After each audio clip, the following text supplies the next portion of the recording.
How long does it take to recover from rhinoplasty? How long does it take to recover from a nose job? Rhinoplasty surgery recovery today is pretty incredible compared to what it was when I started performing these back in the 1990s. Back then, rhinoplasty was performed under general anesthesia where patients were intubated. That means a breathing tube was placed down your throat during the surgery.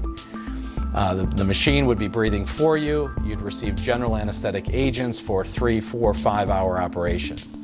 We used to pack the nose at the completion of the rhinoplasty, and get this, 6 feet of gauze in each side of the nose. That's 1/2 inch by 72-inch packing shoved in each side of your nose, 12 feet total.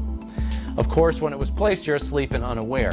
But 3 days later, when it needed to be removed, ow, it hurt, it smelled, it was filled with blood and mucus. It's quite gross, frankly. But that's how it used to be done. Incredibly, some still do this. The last nose that I packed was in 1997, often longer ago than many of our rhinoplasty patients. That is their birth year. When we have seminars, I would ask, how many people have had rhinoplasty, and a few hands would go up, and I'd say, tell me about it. One of the first things that you would hear is, oh, that packing. Okay, it was memorable. Anyway, no packing. This is why it's so important, because significantly easy recovery is associated with not using nasal packing. In fact, today, there are several differences with how we perform rhinoplasty. First of all, we use IV sedation so that recovery is easier, without the risks of nausea and vomiting associated with general anesthesia. And of course, as already mentioned, there isn't any packing to remove.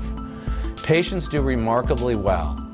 They're up and active the next day, minimal bruising and swelling versus what we saw historically with older techniques. This all makes the recovery so much easier overall.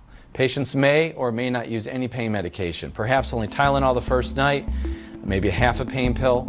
The tape and splint that we put over the nose is typically removed about day 5, 6, or 7, and most normal activities are resumed.